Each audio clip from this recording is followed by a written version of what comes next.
आपने एक कहावत नोटिस करी होगी कि जिसका वक्त आ जाए ना, उसको दुनिया की कोई भी ताकत रोक नहीं सकती आगे बढ़ने से। छोटे मोटे हिकअप्स आते रहते हैं, लेकिन आप ये नोटिस करिए कि क्वार्टर 3 के अंदर इंडियन इकोनॉमी का जो जीडीपी है वो 8.4% का नंबर आया है। ये शायद मैंने अभी तक पिछले कुछ टाइम पीरियड में हाईएस्ट नंबर देखा है आज की डेट में। ये नंबर का सिग्निफिकेंस सिर्फ इंडिया को लेके नहीं है।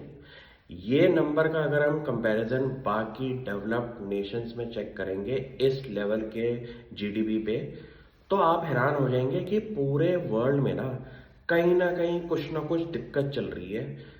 उनको लड़ाइयाँ करनी है बाकी कंट्रियों से, उनको कुछ ना कुछ प्रूव करना है कि हम बड़े हैं, हम छोटे नहीं हैं। यहाँ इंडिया का सिर्फ एक फोकस है, इंडियन इकोनॉमी को ग्रो करने पे लगी हुई है ये कंट्री। यहाँ पे सबसे बड़ी बात क्या है कि पहली बात तो चाइना ठंडा पड़ना शुरू हो चुका है फॉरेन इन्वेस्टमेंट के नाम से।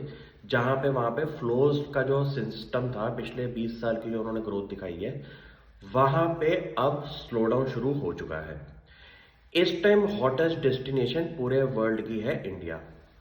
यहाँ पे एक टर्निंग पॉइंट क्या आता है कि जो पैसा आपका स्पीड के अंदर चाइना जा रहा था, उसकी अब डायरेक्शन का कुछ पोर्शन इंडिया आने के लिए रेडी हो चुका है।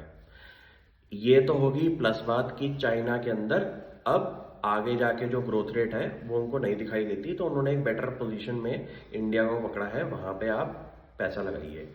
दूसरी चीज क्या है, पूरे वर्ल्ड की बाकी कंट्रीज को आप नोटिस करेंगे तो वो अपनी खुद की इकोनॉमी को ग्रो करने से ज्यादा बाकी कंट्रीज पे अपना एक्सपोजर करने पे लगे हुए हैं कि हम वहां पे जाके वॉर करें, हम जाके वहां का सिस्टम खराब करें।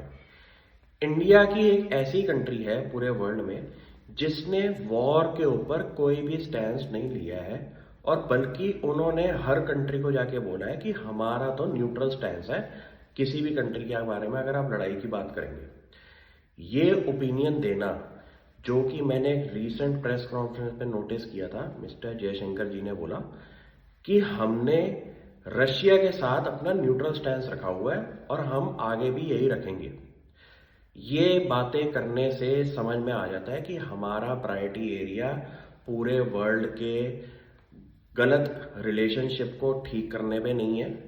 हमने सिंपल सी बात रखी है, तुम्हारे घर की लड़ाई है तुम खुद सॉल्व करो, और हमें अपने काम से मतलब होना चाहिए कि जहां हमें बढ़िया डील मिल रही है हम वहां से अपना क्रूड ऑयल भी इंपोर्ट करेंगे। इससे ना माइंडसेट समझ में आ जाता है कि कोई बंदा अपने खुद के बिजनेस को इम्प्रूव या फिर अपनी खुद की कंट्री के डेवलपमेंट में फोकस कर रहा है, उसको बाहर के पॉलिटिक्स में कोई इंटरेस्ट नहीं है।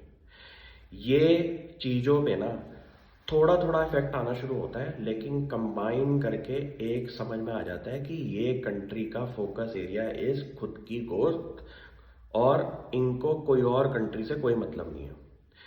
ये बातों का इफेक्ट इंडियन इकोनॉमी के नंबर्स पे हर क्वार्टर पे शो हो रहा है।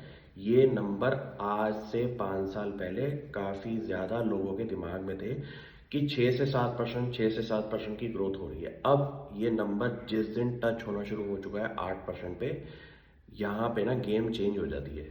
गेम चेंज होने का मतलब ये है कि अगर इंडियन इकोनॉमी इतने बड़े लेवल पे आगे स्केल अप ले जाए सस्टेनेबली, तो इंडिया की पोजीशन और स्ट्रांग हो सकती है, क्योंकि 1% का कंपाउंडिंग इफेक्ट अगले 5 साल 10 साल में बहुत बड़ा नंबर बन जाता है।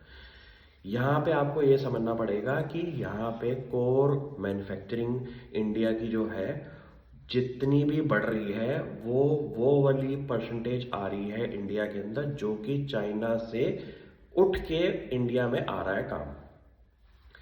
इसका ना हिसाब किताब अगर आप लगाना शुरू करेंगे ना, तो इसका कोई हिसाब नहीं बन सकता। क्यों?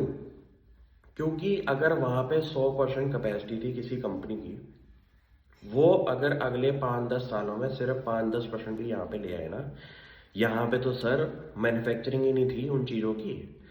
लोग ना इसमें भी अपनी टिप्पणी देते हैं कि बहुत कम है, बहुत कम है, चाइना बहुत बड़ा है। अरे भाई, वो 12-15 साल 20 साल की मेहनत करके इस नंबर पे आया है, हमने तो अभी शुरुआत करी है। हमारा तो कोर इंफ्रास्ट्रक्चर भी रेडी नहीं था। हम अभी लेटेस्ट इंफ्रास्ट्रक्चर डेवलपमेंट में ऐसी चीजें बना रहे हैं जो चाइना आज से 20 साल बना चुका है। लेकिन इसमें गेम आती है इंक्रीमेंटल ग्रोथ की। यहाँ पे सबसे बड़ी गेम चेंजर होती है कि वहाँ का जो 100% था, अगर अगले 10 सालों में 5-10% भी इंडिया में मैन्युफैक्चरिंग आ रही है तो पूरे इंडिया की लोकल डेवलपमेंट, हर स्टेट की मल्टीफोल्ड ग्रोथ हो जाएगी। छोटी सी बात समझिए, एप्पल जैसी कंपनी को अगर इंडिया में अपना सेटअप बनाना है और ये उनका स्केलेबली बढ़ रहा है और सक्सेसफुली अगर बढ़ रहा है ना, तो वर्ल्ड की हर कंपनी के लिए एक ये सक्सेसफुल केस स्टडी बन जाएगी कि इतने टाइम पीरियड के अंदर एप्पल ने अपनी मैन्युफैक्चरिंग इंडिया में लेके आ गई है और इतने परसेंटेज पे अब इंडिया से सोर्सिंग हो रही है। ये एक एग्जाम्पल बाकी 100-200 कंपनीज के लिए लाइव एग्जाम्पल प्रूव होगा, जिससे और कंपनियां इंडिया में अपना सेटअप बनाएंगी। इंडिया की सबसे बड़ी खासियत क्या है कि यहाँ पे जो स्टेट्स है ना, वो आपस में लड़ाई कर करके हर अच्छी कंपनी को अपनी स्टेट में अपनी मैन्युफैक्चरिंग सेटअप लेके आने के लिए मजबूर करेंगे, अच्छे इंसेंटिव देंगे। यहाँ पे क्या कहानी है कि अच्छी कंपनी वही एक स्टेट में जाके अपना सेटअप करेगी जहाँ पे उसको सबसे ज़्यादा इंसेंटिव मिलेगा। इससे क्या होगा कि फेयर ओपिनियन लगा के हर उस स्टेट के अंदर मेहनत वाला काम होगा, क्योंकि इतनी मेहनत करके अगर कोई कंपनी आपकी स्टेट में सेटअप लगा रही है तो वहाँ की लोकल डेवलपमेंट में बहुत ज़्यादा ग्रोथ रेट आ सकती है। ये चीज़ों पे फोकस करके आप इंडिया पे बैठ लीजिए। अगले 30-40 साल मुझे तो कहीं कोई दिक्कत दिखाई नहीं दे रही।